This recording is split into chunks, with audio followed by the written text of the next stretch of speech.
Before I was born, my mom worked in a hospital. She wasn't a nurse, but she had a lot of hands-on experience with patients and doctors. And she learned a lot about illnesses that she wasn't familiar with. One of the diseases that she was exposed to was sickle cell. She saw how often the patients would be in pain, and her heart always went out to them. She also had interactions with physicians and told me that she saw their humanity.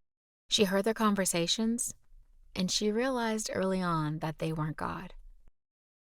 She always told me that the experiences that she had with those staff members prepared her for what was to come as she was a new mom with me.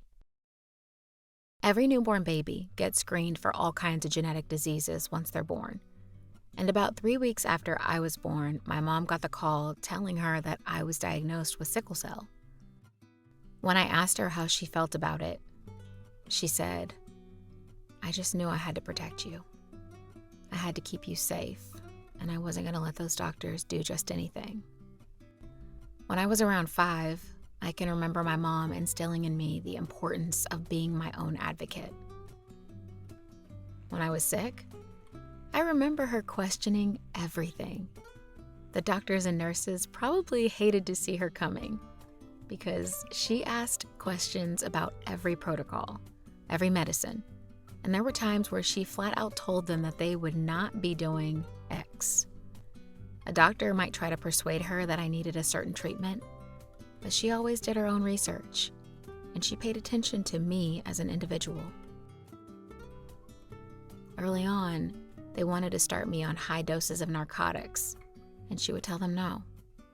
They wanted to start me on chronic blood transfusions, and she told them no. At the time, there weren't really any curative options for sickle cell, and she knew that I would need pain medication for my entire life. With that, she always told them that we would start with the lowest dose of over-the-counter medication so that my body wouldn't build a tolerance. There were many times that I rolled my eyes at my mom, but she saved my life. Throughout all my years of hospitalizations, I dealt with an array of medical professionals who had no idea what they were doing. In several emergencies, some would pretend rather than admitting that they didn't know how to treat me. And many times I could have wound up dead if my mom didn't follow her intuition. As I've gotten older, the message of being my own advocate has penetrated my soul in ways beyond medicine. Of course, I am a researcher and a forever learner of health and wellness. In fact, that is where the idea of making split peas came into play. Almost a year ago, I started my journey of sourdough, and I have to tell you, I became obsessed. I mean, anyone who discovers sourdough becomes obsessed. Because, let's be honest, there is nothing more satisfying than making your own homemade bread. Well, actually gardening, but I digress. Although we tend to eat pretty healthy around here, we did begin increasing our intake of bread because I was baking nearly every day to perfect the craft of baked goods, particularly sourdough bread. As I dived into the benefits of making homemade bread, I couldn't help but wonder if the sourdough was actually providing nutritional value to my body. Of course, through a lot of research, I learned about American practices when it comes to flour. Well, if you don't know, flour actually comes from a grain, usually various grains called wheat berries. The wheat berries are ground up into a superfine powder, and that is what flour is. When the wheat berries are commercially milled, they take out parts of the grain to give it a good shelf life, meaning by the time we buy the flour off the shelf, it has no nutritional value, and the flour is lifeless. Not only is it lifeless, most of the grains have been sprayed with glyphosate, and it's hard for our bodies to digest those grains that don't have the full berry intact. I do believe that bread is healthy. I do believe that Jesus ate bread, and we shouldn't deprive ourselves of it. But I also believe that he had pure bread that was actually nourishing to the body. That leads me to how I got into making more split pea soup. In other videos I have shared with you guys, my journey of healing from sickle cell disease by way of bone marrow transplant. And since my transplant, I have been challenged with hormones. Well, almost a year ago, I began having heart palpitations. I noticed my heart was skipping beats quite a lot. I went to the cardiologist, and they put me on a Holter monitor, but all the tests came back normal. There were some skipped beats, but they said nothing to be alarmed about. I began increasing my supplements, magnesium biglycinate and threonate to be specific. The palpitations were still persistent, so I started researching foods that had increased magnesium, because our bodies are better at absorbing vitamins and minerals through food. I couldn't figure out if it was the hormones causing the palpitations, or maybe perhaps the sourdough bread. I ended up stumbling upon several videos discussing heart palpitations, and many women who were dealing with perimenopause and menopause discussed developing palpitations.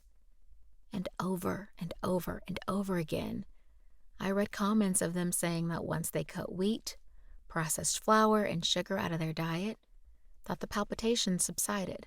I decided to cut my sourdough out because that was my main processed food that I was intaking. And I also decided to learn more about heart-healthy foods. Split peas came up pretty high on the list. And after many trial recipes, I came up with this. And I have to tell you guys, it's pretty delicious. After about 2 weeks of cutting all my sourdough treats, the palpitations have subsided quite a bit. I've continued my journey of consuming more heart-healthy foods, and it's a testament that our bodies are always talking to us. We just have to listen and act accordingly. I have undoubtedly benefited from Western medicine, but I also tend to believe that there is a lot of bad practice that goes on. I can't understand how physicians are never taught to encourage their patients to change their diet before taking such extreme measures.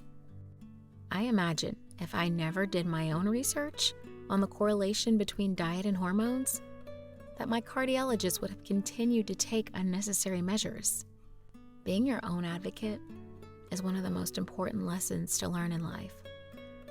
So often we look up to individuals like teachers, doctors, pastors, political figures that will tell you what you need to do to be well. But no one knows your body better than you. No one knows your spirit, your soul, better than God. Life is always throwing us curveballs, trials and tribulations, but we have the power to learn to be our own advocate, to speak up, to say no.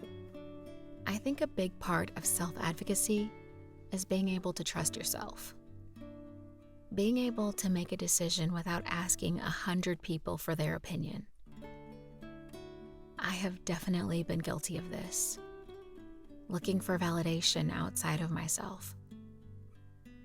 The truth is, when you follow Christ, when you look to Him directly for the answers, you can trust yourself. Yes, our leaders can share wisdom with us.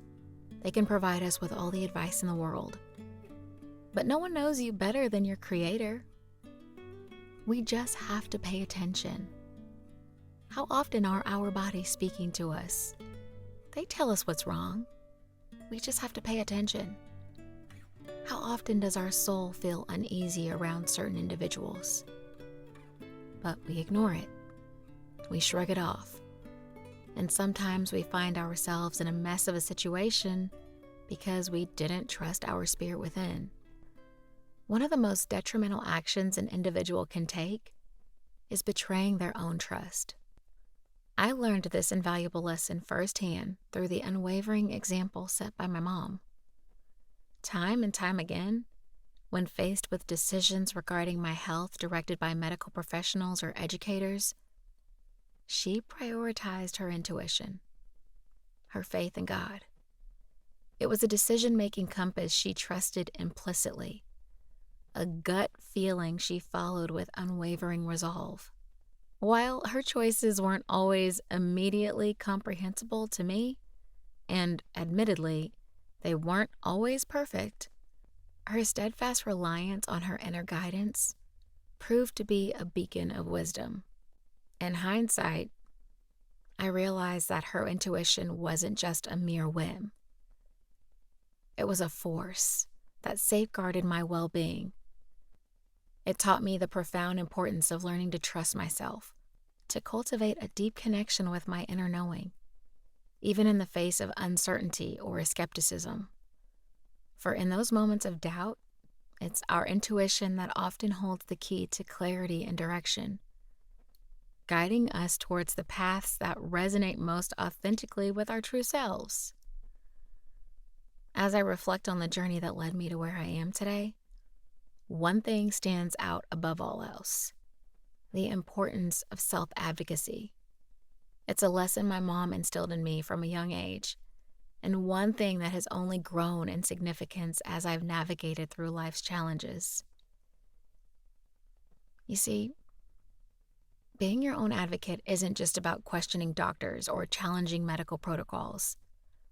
It's about having the courage to listen to your own intuition, to trust your own instincts, even when the world around you may be telling you otherwise. That spirit that you've been building up day after day, in moments of trial, that is when you have to trust it. For me, self-advocacy isn't just a mindset. It's a way of life. It's about taking ownership of my health, my well-being, and my decisions. It's about recognizing that I am the ultimate authority when it comes to my body and my needs. And while it may not always be easy, especially in a society that often prioritizes the opinions of others over our own inner voice, it is undoubtedly empowering. But self-advocacy goes beyond just advocating for ourselves. It's about advocating for others too. It's about speaking up for those who may not have a voice, for those who may not have the knowledge or the resources to advocate for themselves. Because in the end, we are all in this together. And it is only by lifting each other up that we can truly create positive change in the world. So, as I continue on this journey of self-discovery and self-empowerment, I am reminded of the profound impact that self-advocacy has had on my life. It has given me the strength to overcome obstacles, to challenge the status quo, and to forge my own path. And ultimately, to trust my faith. That God says that by His stripes I am healed. That the answers to all of my problems, He created right here within the earth.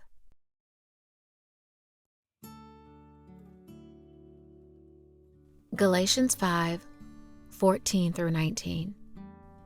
Wherefore he saith, Awake thou that sleepest, and arise from the dead, and Christ shall give thee light. See then that ye walk circumspectly, not as fools, but as wise, redeeming the time, because the days are evil. Wherefore be ye not unwise, but understanding what the will of the Lord is, and be not drunk with wine, wherein excess, but be filled with the Spirit, speaking to yourselves in psalms and hymns and spiritual songs, singing and making melody in your heart to the Lord. John 14:25 through 26. But the Comforter, which is the Holy Ghost, whom the Father will send in my name, He shall teach you all things, and bring all things to your remembrance, whatsoever I have said unto you. Romans 8:26 through 27. Likewise the Spirit also helpeth our infirmities. For we know not what we should pray for as we ought, but the Spirit itself maketh intercession for us with groanings, which cannot be uttered.